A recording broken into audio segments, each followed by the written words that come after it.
Halo Tiners, welcome back with me Miss Ara. So, hari ini kita akan belajar, nggak belajar sih, tapi kayak ngobrol-ngobrol santai aja. Karena di sini aku mau ngasih tips gimana cara translate bahasa Inggris ke bahasa Indonesia yang tepat gitu. Ya, kita tuh butuh banget ya translate sesuatu dari bahasa Inggris ke bahasa Indonesia, entah itu untuk tugas sekolah, tugas kuliah, tugas kerja, ataupun apapun itu, but sometimes we need it. So, gimana sih caranya biar lebih efektif aja gitu. Oke, aku mau tanya dulu nih, kalian sering gak sih translate sebuah kalimat, sebuah dokumen, tapi hasil translate-nya itu nggak nyambung gitu? Ya, of course, sometimes I feel that too gitu. Aku ngerasain itu juga karena ternyata aku melewatkan beberapa hal. Nah, biar nggak terulang lagi kejadian kayak gitu dan jatuhnya maksain, oh ya udahlah ya seadanya gitu. Nah, biar nggak kayak gitu, aku kasih beberapa tips nih. Well, yang pertama itu ada pahami vocab sama grammarnya. Ingat ya, Tiners, kalian harus tahu bahwa satu kata dalam bahasa Inggris itu punya beberapa makna. Maknanya luas banget, nggak hanya satu gitu. Contohnya, kita bisa bilang dough. Dough itu adonan, tapi kalau misalkan dalam slang bahasa Inggris dia bisa juga jadi uang. Terus ada travel. Travel itu bisa dia travel atau juga bisa jadi perjalanan. Bisnis bisa jadi dua, bisa jadi kata kerja, bisa juga jadi noun kayak gitu. Jadi konteks dan makna vocab itu luas banget. Terus ada juga grammarnya nih. Aku tahu gitu banyak orang yang nggak suka grammar karena sesusah itu, seteoritis itu. Sebenarnya as long as we try to learn about grammar, kita juga akan bisa kok nanti lama-kelamaan. Karena kenapa? Grammar juga memegang peranan penting dalam sebuah proses translate dari bahasa Inggris ke bahasa Indonesia. Contohnya kita jadi tahu, oh maksud kalimat di sini tuh pasif atau aktif ya gitu. Oh ini terjadinya present, past atau future. Sekarang, masa lalu atau masa depan.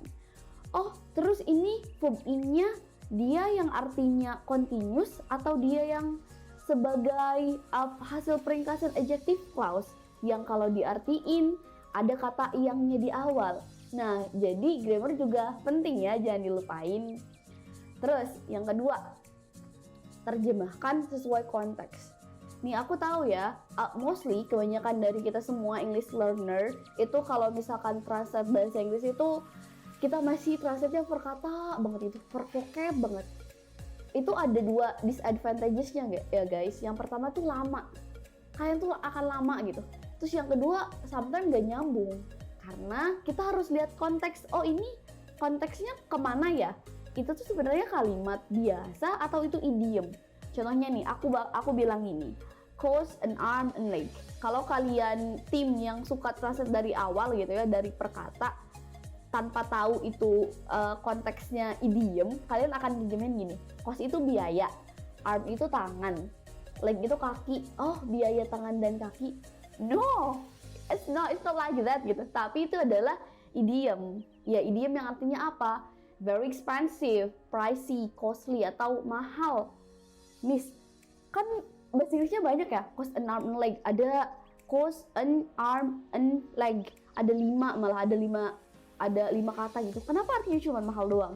Ya, because that's idiom. Itu idiom. Idiom tuh kita nggak bisa artiin per kata, tapi per konteksnya gimana.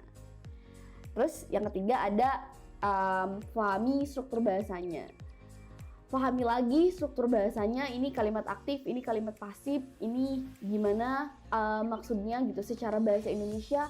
Kalau misalkan dalam bahasa Indonesia pun kalian gak enak ngedenger hasil terjemahan kalian, itu bisa jadi kurang tepat sih guys. Oke, let's continue. Terus ada baca ulang hasil terjemahannya. Nah, beberapa orang Indonesia, beberapa student itu kadang males banget buat ngelihat hasil akhir dari hasil translate-nya gitu. Mereka udah baca satu kali, oh udah cukup. No, padahal kalian miss satu hal gitu. Kenapa nggak repeat lagi, baca lagi sampai benar-benar nggak ada yang kesalahannya tuh sangat sedikit gitu. Jadi repetition atau kayak membaca ulang hasil translate kalian itu juga nggak kalah pentingnya ya sama aspek-aspek sebelumnya. Terus yang selanjutnya ada minta bantuan orang lain. Nah mungkin ini kalau misalkan kalian butuh dokumen yang emang itu harus perfect banget gitu, selain ngegunain alat-alat terjemah kayak e-translator, Google Translate atau yang lainnya, kalian bisa minta bantuan orang lain. Contohnya bisa minta tolong ke penerjemah, bisa minta tolong ke teman atau tutor kalian yang menurut kalian capable atau dan lain-lain. Jadi nggak menutup kemungkinan juga ya minta bantuan orang lain. Oke, next ada tingkatkan kemampuan bahasa Inggris.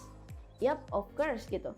Yang namanya nerjemahin suatu dokumen, suatu teks, kita harus punya vocab banyak, grammar kita bagus. Kalau kita nggak increase our level in English, of course hasil kita juga nggak akan maksimal karena vocab kita terbatas, grammar kita acak-acakan, dan lain-lain.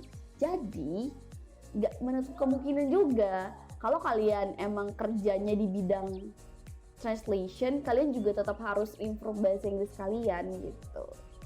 Terus yang terakhir, gunain beberapa tools. Tools di sini kalian we can say situs-situs penerjemah ataupun apa yang itu bisa ngebantu proses penerjemahan gitu.